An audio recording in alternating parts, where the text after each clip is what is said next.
Hey there, I'm Jer, and welcome back to the Dirty Gertie Restoration series, where I take a beat-up old 56 Chevy and turn her into a real daily driver using nothing but old-school parts. So far, I've killed my 305 that was supposed to be a 327 by completely running the car out of oil. So now, I am on the hunt for an actual old-school 327. All right, so today is hopefully an exciting day for Dirty Gertie. I'm all the way out here in Emmett, Idaho. It's hard to tell, the sun's right behind me, but I'm out here in Emmett, Idaho, drove my truck, get all the way out here to pick up a motor. So the guy's on the way right now. It's a 327, it's a 63 327.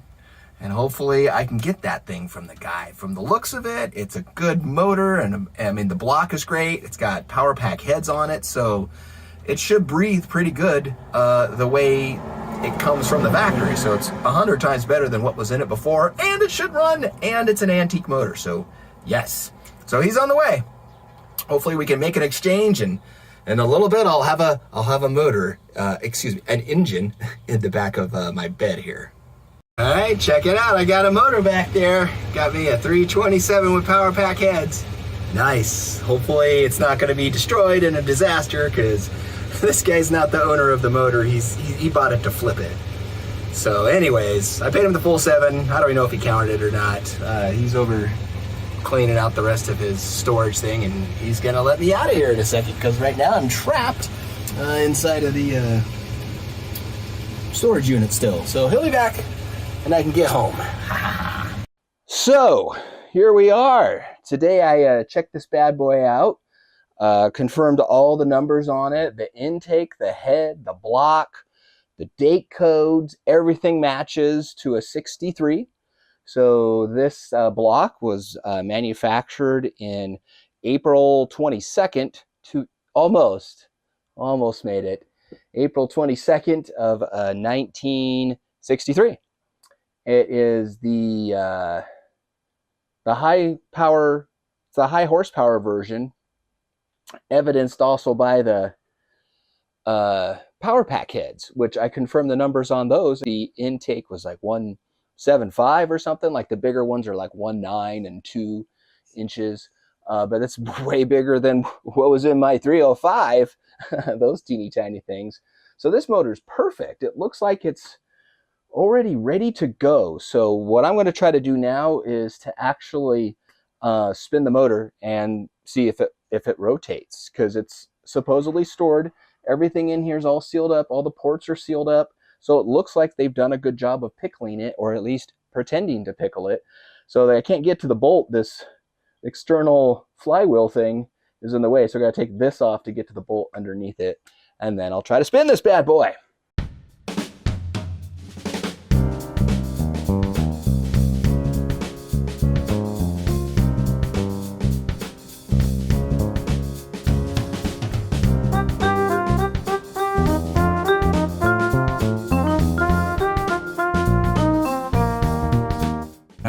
Let's pour the oil out, see what it looks like.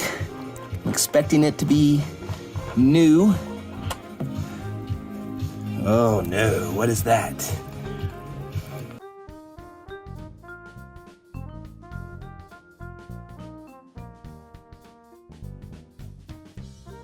Well, it's new, but there was something in there. Something settled on the bottom of the pan.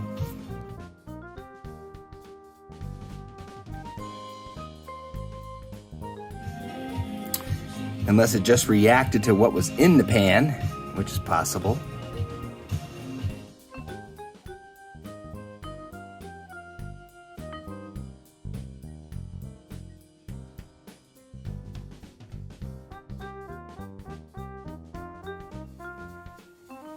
Okay, well, we'll drain it, pull the pan,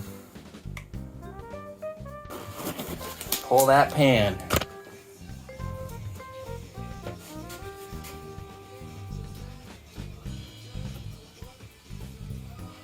Probably glued on here really good. Yeah, it seems like it. Probably gonna regret taking this off because it's probably glued on here super good. Jeez. Yeah, it's on there.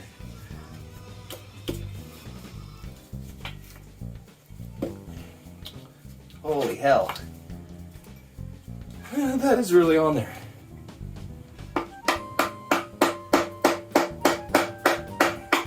Ow!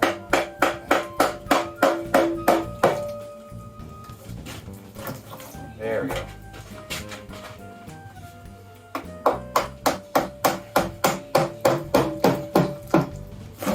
There we go.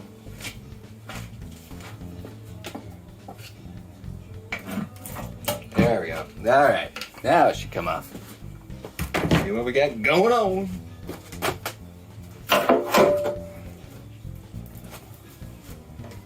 Now that stuff was in the pan.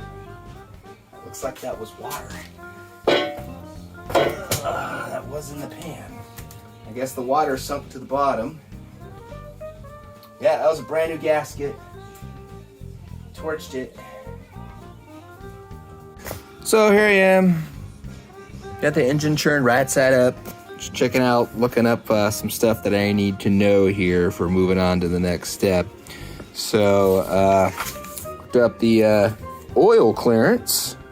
That's what here we go, oil clearance. So that's what I need for checking the Plastigage on the connecting rods and maybe one of the mains. So I'll check one of each. Okay, just watch some stuff on the internet about Plastigage once again and the different sizes and all that. So that's my minimum max. That's probably where it should be, 0.17. So I just need green Plastigage for here on the connecting rods for the pistons, and then the mains 0.002. So both of them are going to be green. So I just need to get some green Plastigage, and I can check these bad boys tomorrow, hopefully.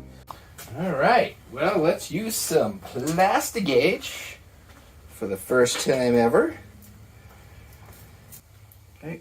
Bloop. There we go.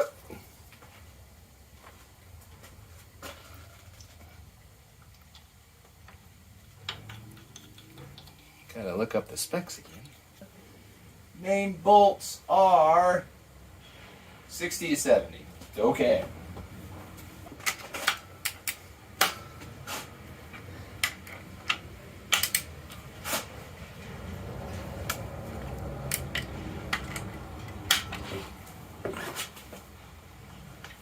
Just doing a little bit at a time here. Okay, that's probably getting close now.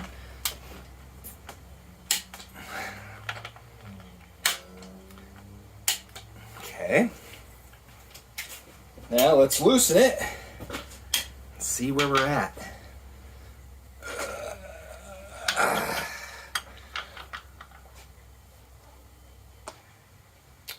Ooh, it smashed. Let's see how small this is.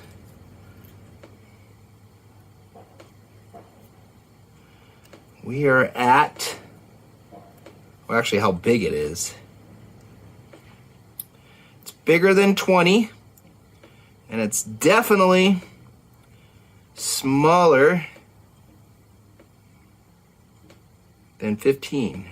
Well, actually, what am I looking at? I'm looking at the gap. So it's bigger than 15. It's probably more around, probably around 18 or 19, which I believe is gonna be in spec, because I wrote down a number in my book here. Main journals, oil clearance is supposed to be 2. Oh, well, heck yeah.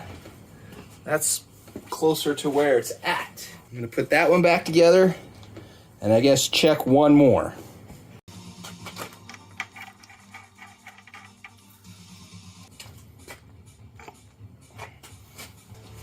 Doesn't look all beat up.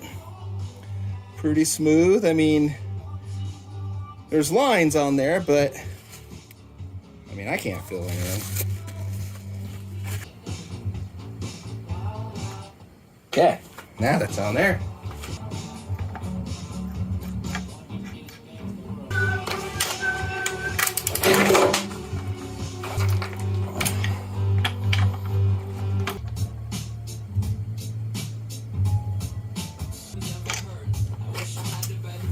looking good. It's looks even better. So that just means it's a tiny bit wider. It's not even close to 15 though. Probably 19 or 18. And it's supposed to be 20 or 0.2. The mains are good. Now let's check the rods. Let's check number 2.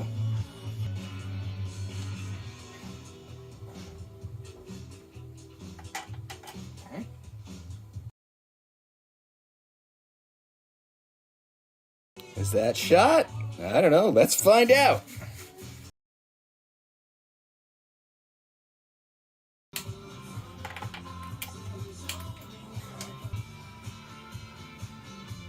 So this one, I have the whole gambit. I can use the whole thing. But brand new is 15. Wow, it's right on 15. It's right on 15. That's why those look so good. Cork. I got cork all over the place. I'm gonna try. There. Okay, now you should be able to see, right? Okay, so never thought about looking in these valves before. I was watching a video of a guy restoring a motor, and he peeked in there. I'm like, oh yeah, I can see the valves. Duh. I guess I should have did that as an inspection step. So, still trying to figure out how water got in this block. And I was thinking, well, maybe it got in through, it'd have to get in through one of the valves, right? So, I looked at all of them and they seem fine. Clean this all off and then start putting the bottom end back together. I want to get this on video. I'm going to spin this thing one full rotation on each side. I want to see if the valves are moving the way they're supposed to.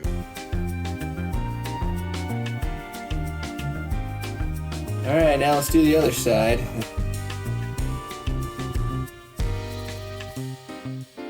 Okay, well, I guess this is good news. So there is a lot of rust around all of this. I mean, there is just rust everywhere.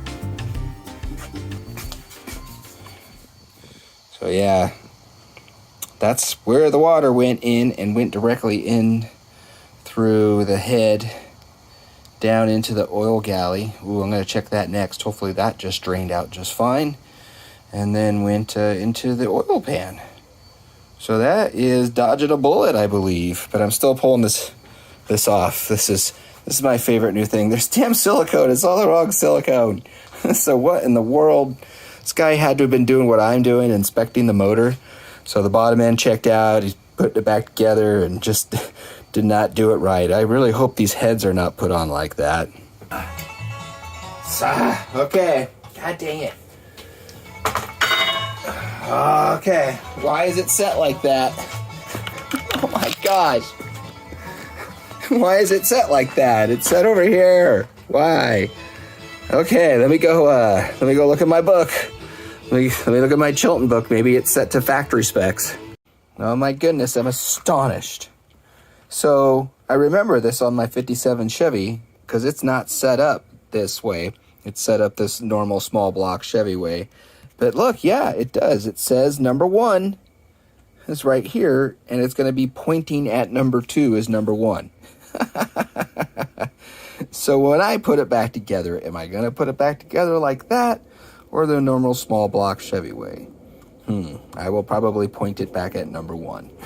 That's probably what I will do.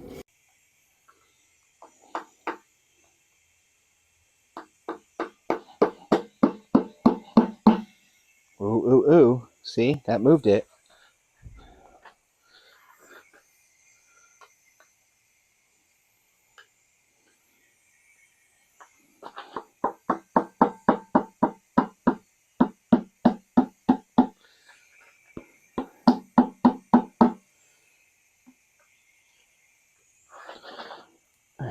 There we go. There we go. Okay. That side appears to be off now. Is this just 1,000,000 pounds? Yeah. It's just 1,000,000 pounds. I'm a wuss. Good Lord, this is heavy. Oh my gosh. Oh, jeez. Holy cow. Oh my gosh. What the what? Oh, here we go, moment of truth. Frick yeah, everything looks great in here. This looks nice and clean. This is very encouraging. This is very encouraging. This looks nice and clean. The rust just stops right here. Let me show you what's going on. Came it through here, whoop, and then around through here to the other side of the engine, into here, down into here, and then it just stops. So maybe there's just enough oil in the rest of the motor here where it just went on top and then went down into the crankshaft, because I see nothing in here that looks rusted at all. Oh, there's a tiny bit here. There's a tiny bit there. Well, there goes that notion. This is the gasket from inside the car for the carburetor. This is what's on there for that base plate. They are not compatible, so I have to get an adapter. Oh, I might as well just put on the Edelbrock intake. As much as I don't want to. Dang it. Just want to get this. Look at all this. I already did the other side. It's clean. I'm assuming there's so much. It's just way too much. It's probably doing more harm than good, because it's everywhere again. Crazy. So much. And the wrong kind.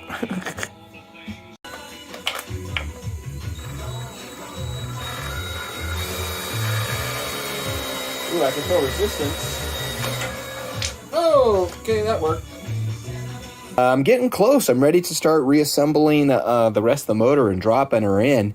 But I wanted to make sure that I knew how to set the timing in this thing before I put it all back together and drop the distributor in. So I figured it out. I watched some few videos today, even a million-old, like a 12-year-old video with Freiberger today, in the West Tech garage and everything. You know, there's a whole bunch of those old videos he made a long time ago that are hilarious with his old silly hat.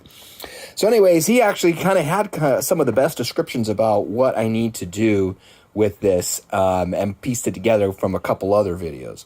So you need to, you know, when you're running it and you got your timing and you're looking at that mark is going to be, you know, showing up where you want it to be set. So you need to figure out where you want the little mark to be, blah, blah, blah, while it's running. You need to also figure out the number. Freiberger was saying 12 degrees. Well, when you look at this thing, if you can, I don't know, it's in the dark now. Anyways, it only goes up to 8. So like here's the negative numbers, they're the same. It only goes to 8. I'm like, well, I can't go to 12. So what is he talking about? So I looked in the book, and this says to set it at a really super low number. Here, it says to set it at 4. And for 327 high performance, it says to bump it all the way up to 10. Well, I don't even have that, so I'm just going to start it out at 4. As you get this mark at 4 degrees, and then you line it up on, you know, pointing towards number 1, and the distributor where it swivels to set the timing exactly on that number 1 plug as well, and that will be 4 degrees. And then it will start and run, and then I can time it and set it after that. Start putting stuff on the back of it. I need to put the flywheel on it. Found I was worried about if I wasn't going to have a clutch alignment tool. I was looking these up today. Same one for my truck fits. Perfect, so I don't even need another one of those. Two-legged stands to work. I don't feel as bad now because I saw another guy having trouble with this. I think it was the Vice Grip Garage guy. I'm like, well, he's had a problem with it. Stand off the ground.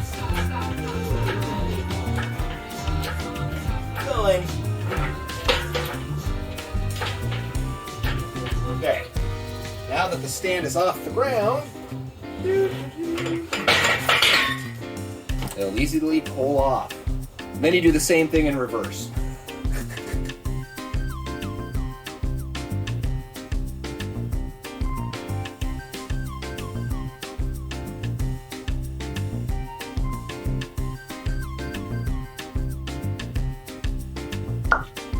Yeah, listen to that.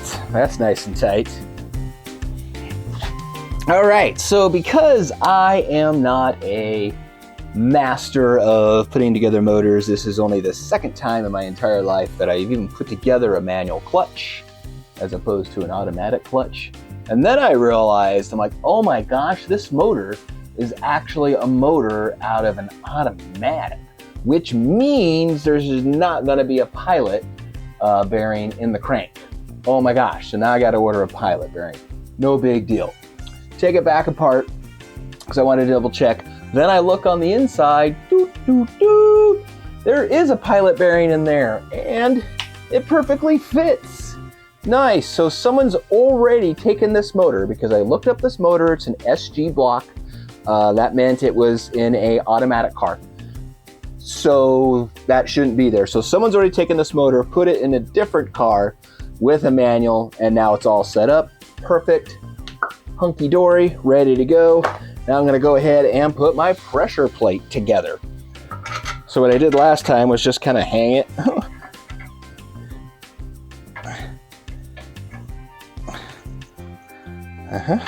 Ow, tight.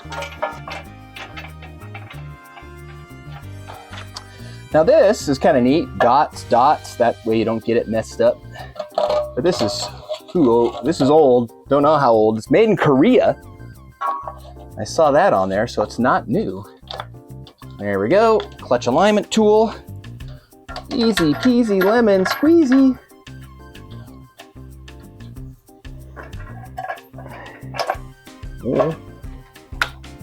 Set this to the lowest torque setting, which is pretty much a screwdriver. Just trying to...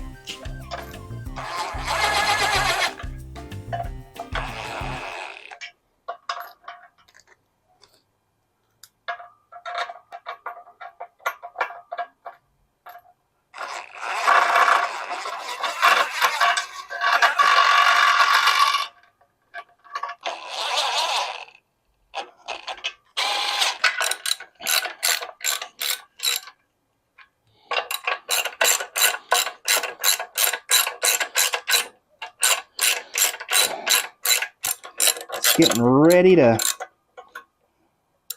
start tightening down.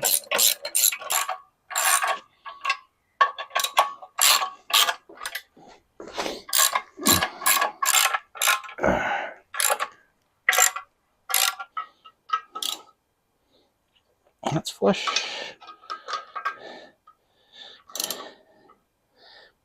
And that's flush. All right, let's go see if I can find a torque spec. Found the spec, it's 35. Got this bad boy set to 35. Gonna do the same trick where I kind of try to keep it from spinning here. Ooh, yes. Ooh, that one's tight.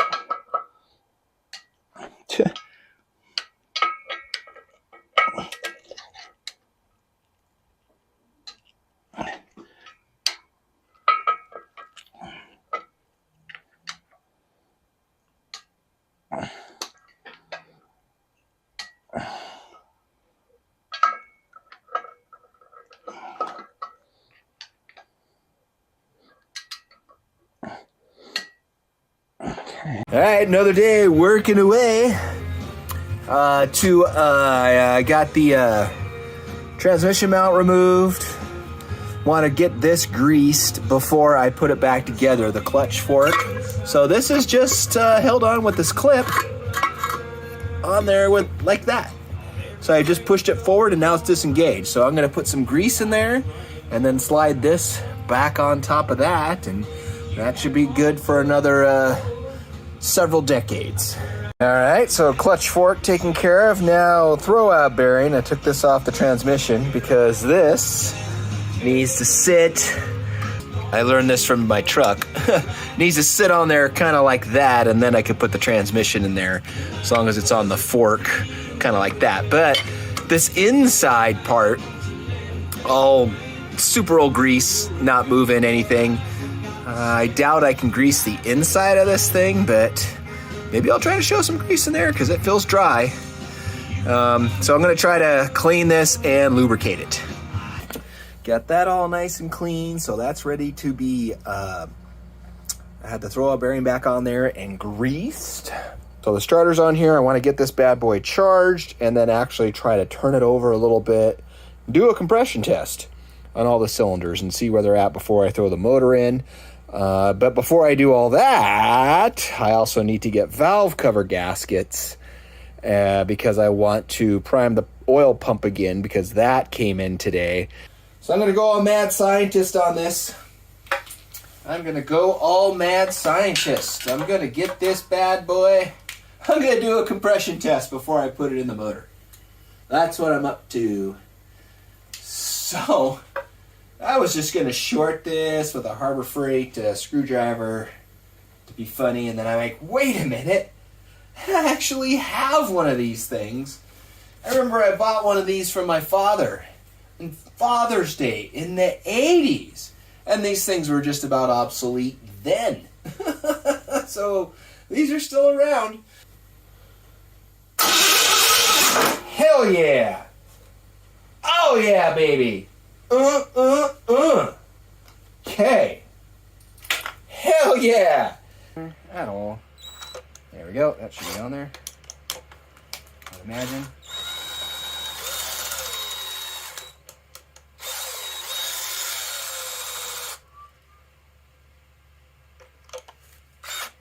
There we go. That's on there. It wasn't on there. Okay, now it's on there. Oh, yeah, you can hear it. The oil pump priming did not work because I had the wrong tool. It will spin the pump on the bottom just fine. You just need like a flat blade screwdriver, but it's never going to build up pressure.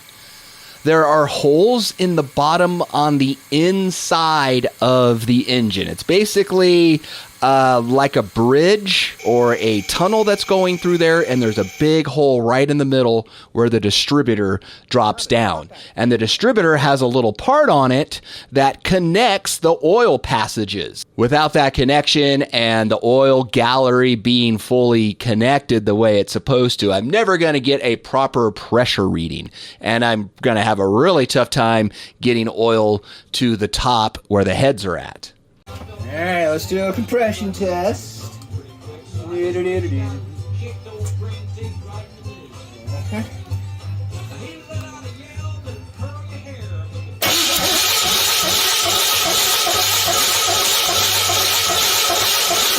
That looks good. Nice. Look at this one. That's almost at 150 back here. Now I'm on the other side. This first one, I guess, I don't know, we're going to call it 1, 2, 3, 4, 5. It's close to 150. Aha, it did get better.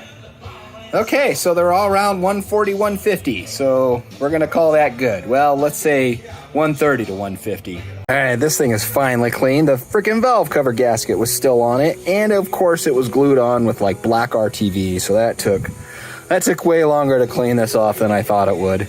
It's now clean. Now I can put it back on the car or back on the engine.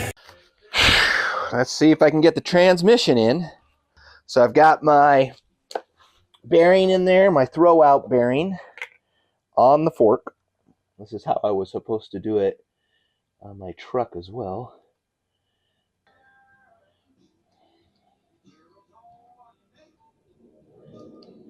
This hair don't mean a thing.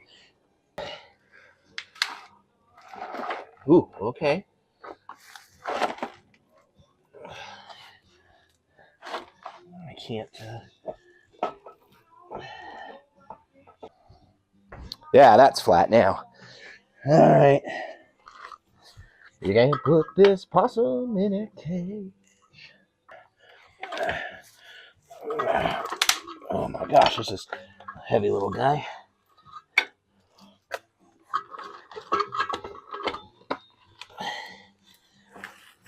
Come on, you. Do something. Get in there. I can't see where I need to go. I think I'd be better off lifting it up so I can see underneath it, putting this on a jack, because I can't see what's going on. All right, back to the drawing board.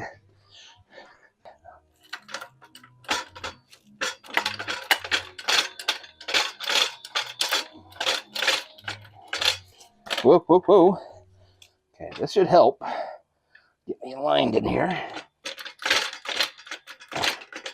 All right. Hey, that's straighter. Oh, poo.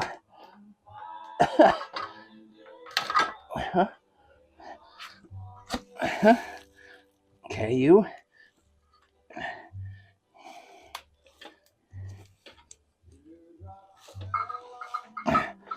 Come on, you.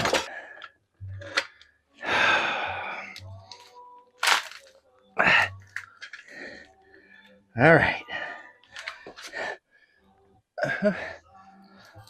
All right, you.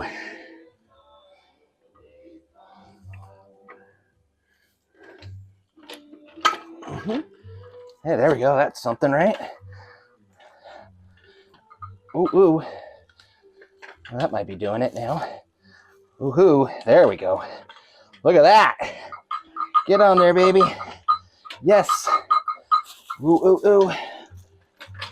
Ooh, we're almost there.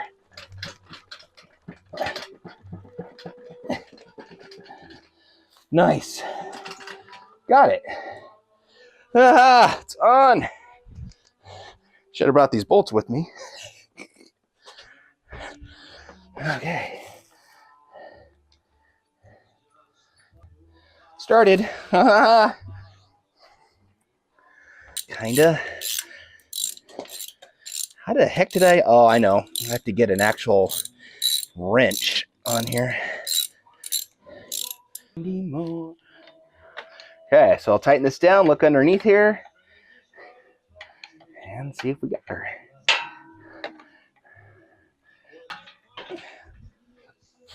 Okay. All right.